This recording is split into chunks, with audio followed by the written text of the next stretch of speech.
Hey there, this is Calvin Baker, and I have a flip through of Voidfighter. When I saw this on Amazon, unfortunately, that's my primary source for most of these types of things right now. I do check out some other websites, but that's besides the point. It was an instant buy for me. I did a pre order, I think it was released in August, and I must have ordered it in June, if not before. And what did I expect? Not a lot. They had the description up. I that sounds negative. I didn't mean it that way, but I didn't know what to expect.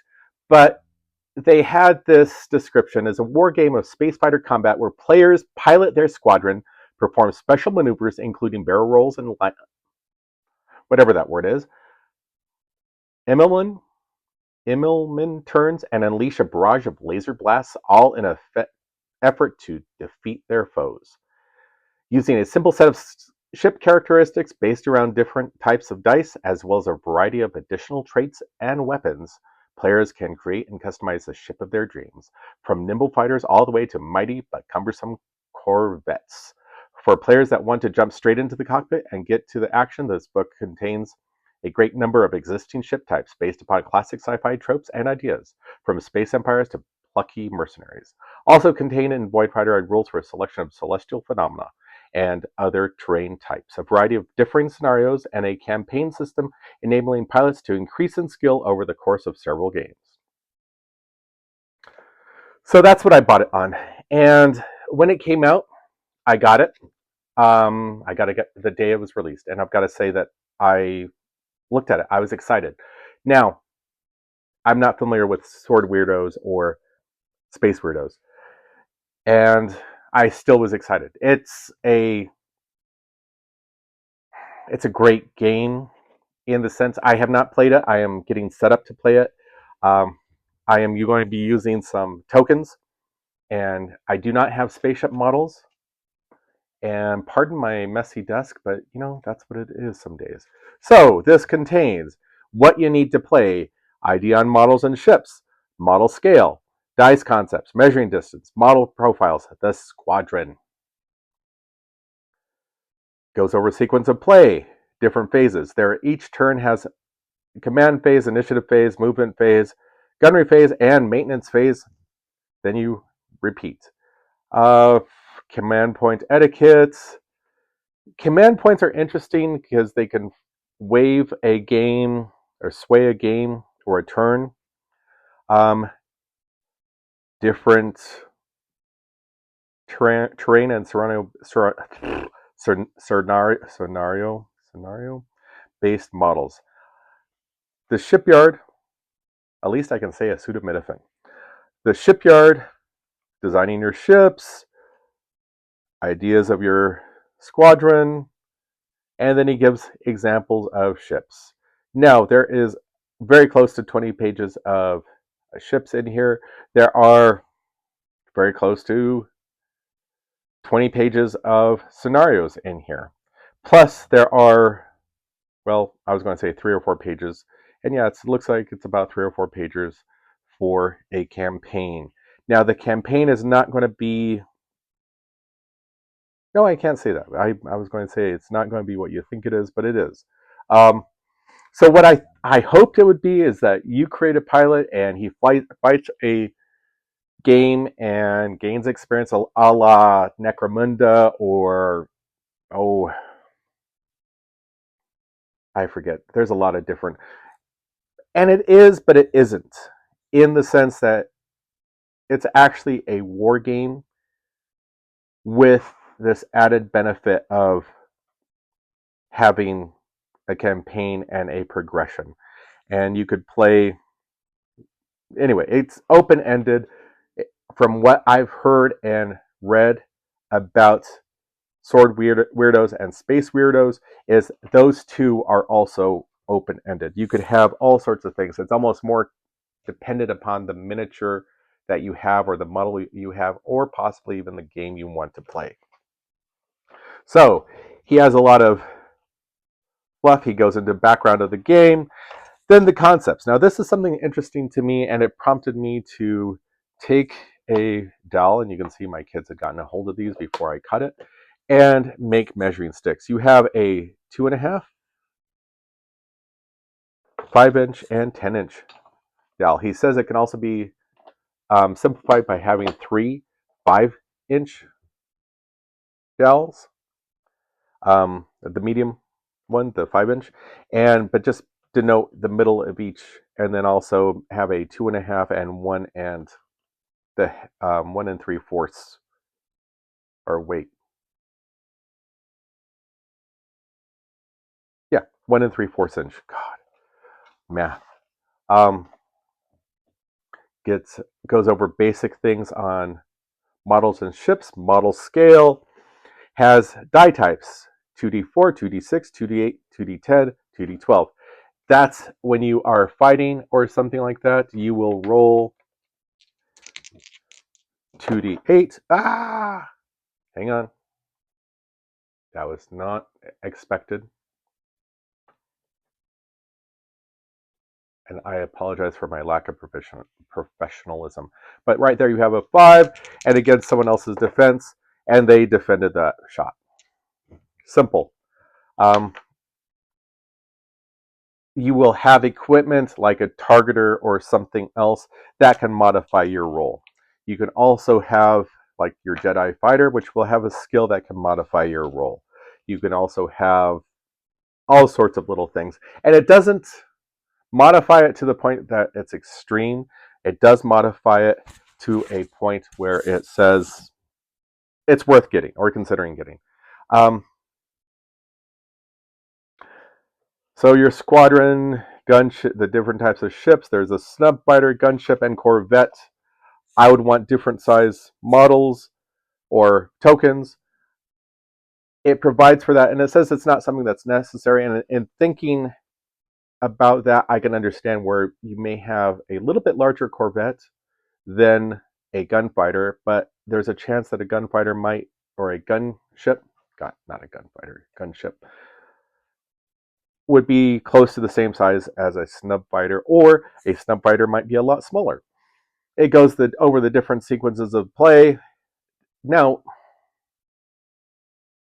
each turn would have these command points, initiative, movement, gunnery phase, maintenance. And every turn you're going to get 2 command points, and you can spend those. They do not carry over to another turn. You have to spend them the turn that you receive them. Command points are used throughout the round to perform special maneuvers and use upgrades. Unused command points are lost at the end of the round, so use them up. Remember that, folks. Movement phase. This is a neat little thing, and I'm going to go inside a little bit closer. Whoops. And you can see, if you have a game where you are playing, you need a minimum of 4 ships. There is the possibility that you will lose ships, or that you are doing a point game. You have 50 points, and you've taken losses which kick you down to 1 ship, so you would only get to activate on the first activation, and your opponent does all of his stuff or her stuff. But 4 ships, you would have 1 ship each activation. So this is a true I go, you go, in that you would have a ship, they move, your opponent moves the ship. You come back to you move a ship, your opponent. It's a true swap like that. Then after everyone's moved, you have a gunnery phase.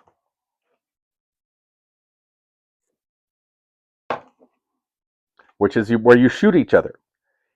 All of these can be modified with command points. Your maneuver, you can do not a 360. Yeah, you can do a 360, which is the Emmelman maneuver, or a roll your ship, where you roll out of the line of fire of the opponent who's behind you. And then you have a maintenance phase where you go through, if you have repair, this would be your little droid on board who's maneuvering over the surface of the ship to weld flying plates as they're coming off of it, or fix the wiring or something like this. Or this could be some sort of other, maybe the pilot you have a co-pilot in there, and or you yourself is down there banging things together like you sometimes have to do.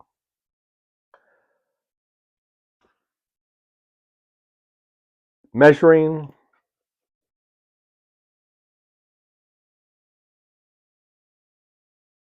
is from the front of the miniature to the front of the miniature. And it gives nice little, this is something that's cool in this particular book.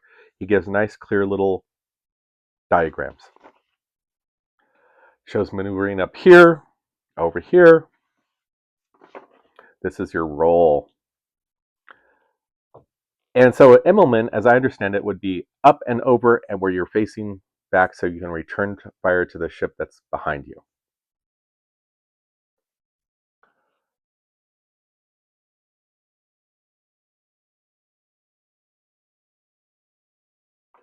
Collisions, which could happen. And everything is done in a, by playing with tokens, I don't think anything will be subtracted from the game. I don't think it will be a, I don't think having the ship miniatures, other than the it looks cool, would change it that much, except for the fact that you would have something that looks cool. He goes over where you would be, where you could be in, um, oh, my page base. When you're looking for targets, who's within range, and this is assuming that you have a enhanced target, the turret. He goes over torpedoes, lane mines, command points, and so one of the things you can do is repair better looking than good. When use when your opponent is about to roll to hit the location table. You must spend the command point before the roll. You're going to add or subtract to see if you can get a better location. 1. Danger zone. You're going to make a piloting roll. You get one more die type to the pilot roll. So this is, remember just a few seconds ago I went over where it shows the different dies. So you're a pilot. You're a mid-grade pilot. So you're above a 2d6. You're not an ace yet. You're a 2d8, or your pilot is a 2d8. So because you spend the command point, you now are a 2d10. If you are a 2d10 like you're an ace and you want to do something a little bit more fancy that you really want to sure bet, you can roll up. And this is against opponent's opposing roll, or if it's an unopposed roll, there yourself or your opponent would roll 2d6. And in that case, they would have to roll 7 or higher. Or greater than 7, not 7 or higher, greater than 7. I want to back out. Other different maneuvers to spend command points. This is something really, really, really, really neat, I think. When using command points, often interrupts the procedures of the game. Because of this, it is a good idea to pause in this circumstance that command points can be spent so players can decide if they'd like to use them. When you are making an attack, ask your opponent if they'd like to spend a command point for anything. When you're about to roll on the hit location your chart, ask your opponent the same thing. You may have a die out there that says how many command points you have, so you already know they don't have anything, but it's still a good idea. Goes over asteroids, space creatures, which I thought that was a little bit silly, but then I gave the context. This whole game is a little bit silly in the sense that here we are, we're trying to play with little toy soldiers, and why not? Gravity anomalies, ground turrets, wormholes, debris fields, interstellar clouds, line of sight. And he goes over rules and ideas for the maneuver of these different objects on the board. Designing a ship, ship's cost, attribute cost, or ship's base stats. You can buy different things that can go above this, which is cool. Or you can also have, what is it? Hardened point, which gives you one extra hard point, which gives you one extra weapon. He goes over how he came up with the points for the different ships in the system. He also goes over leader traits, which is when you're creating, like I would do this definitely for a campaign. You have a leader and squadron traits. This is sort of like your the whole group. It's like, okay, I want to use the GW reference. Tyranids, they're bioships, right? So they automatically get the repair. Hive mind, the squadron does not have a leader, but once the movement phase and once in the gunnery phase, a model in the squadron may add one die type to any role the hive focused its attention. Okay, that's very, in my opinion, very in theme with that.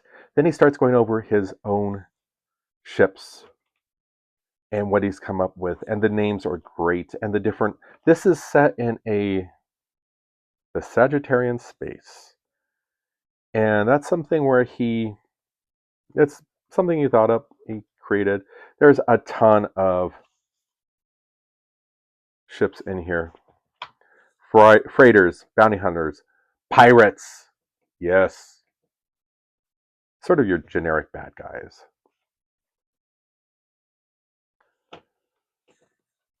Different, and so you could use these stats, which I probably honestly would use that. Then he gives scenarios. He gives a random chart for looking at scenarios. Isn't that cool? The artwork and whoops and photos in this are great. They add to the feeling of the game. I'm going to be playing on a 2x2, but it recommends a 3x4. I think a card table size like a 3x3 would also work fine. It just depends.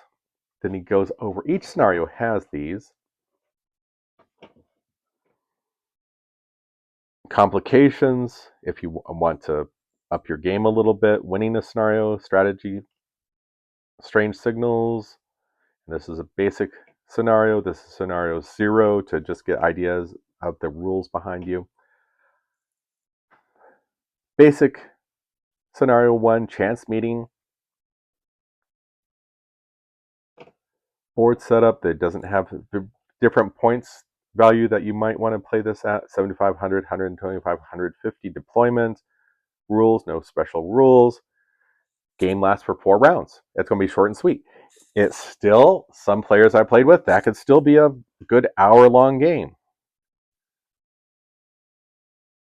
Going against the smuggler's den. Alien ships, the Tyranid type, Borg type things going on.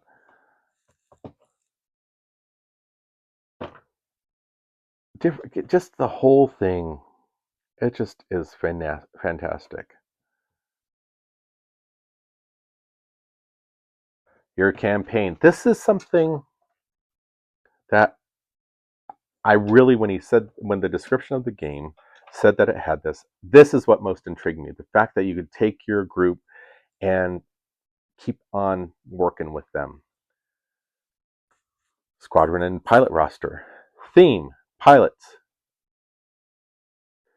Think about the type of squadron you want to create. Give it an appropriate name and choose a squadron trait for it from those in Chapter 6. Pilots.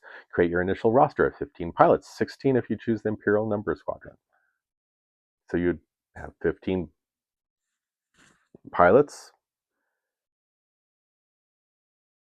Give 2 of those pilots a piloting attribute of 2d10. These are your aces. Give 5 2d8 seasoned pilots, and lastly give the 2d6. These nuggets, these are the babies, the newbies. You get a chance to go up in pilot rank with time. So how I would probably do it is write down the people, choose the various ships that you want to have, and then every battle they might back and forth. I would never probably put a 2d10 in a Corvette, but there's a chance that you can lose pilots. I'm going to be playing this initially, I think, solo, so that's the reason why I would do it that way. And I'm not sure where I would start, but it gives scenario points, game phase. Oh, this is something which I forgot, and I thought it was a rehash of previous stuff. Campaign phases. Scenario phase, scenario points. Game phase. That's when you actually play the game. Pilot survival, hull and structural hits, and he gives what can happen to your guys or gals, and what happens to your newbies, and then advancements.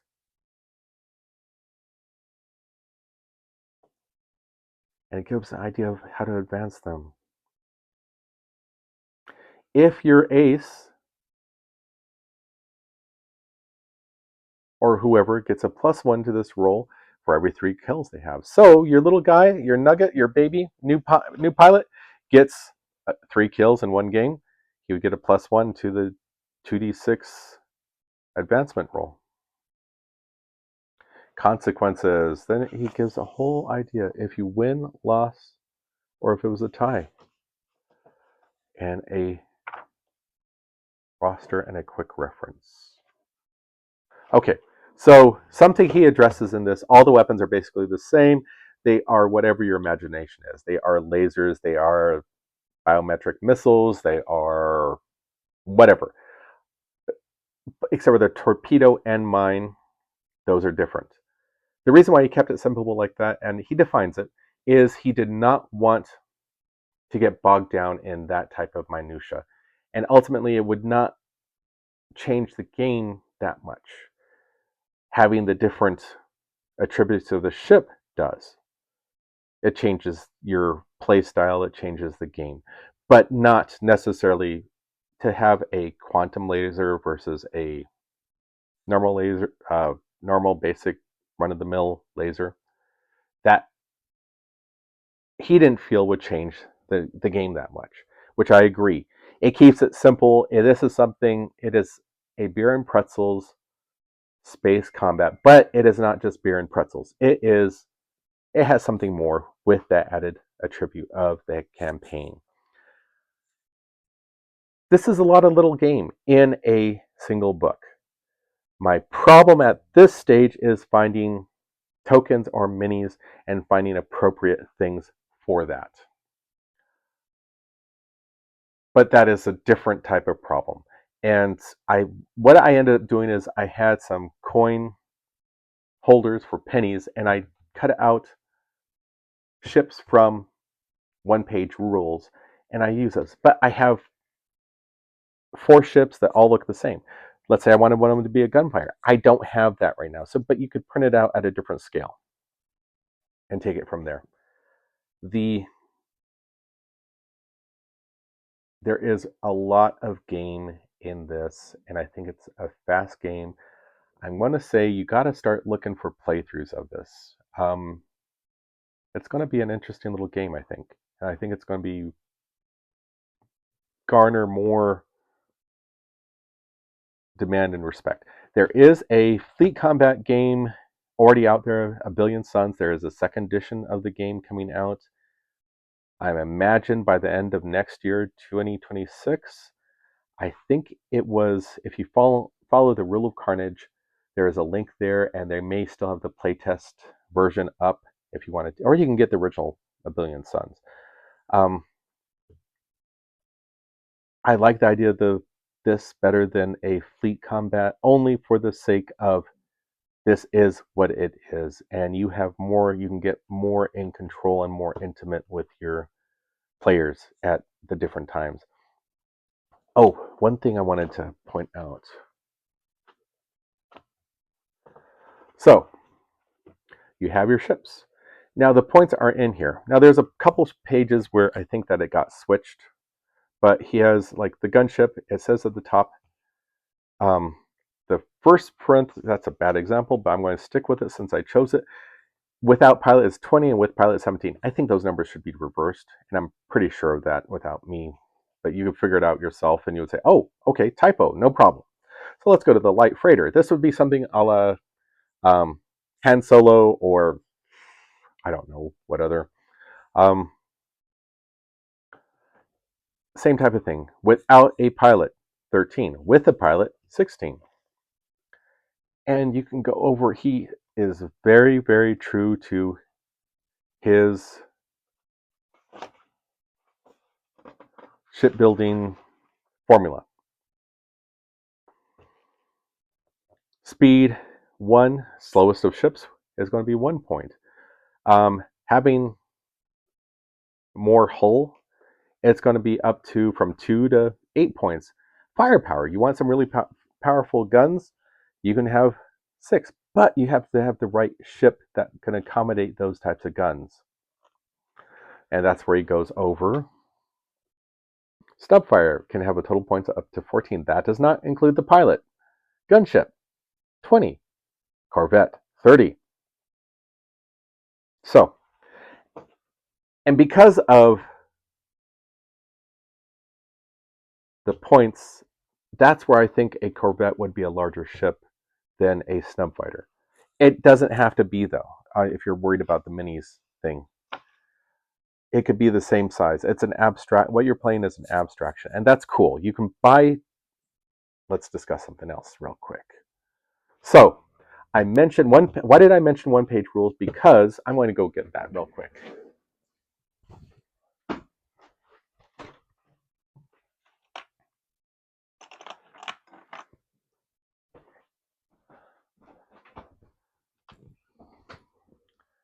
Now I have 3 different sets. Now this is a little orange mark up here. That I was thinking it would possibly be a different type of ship that's a Snubfighter or a gun ship.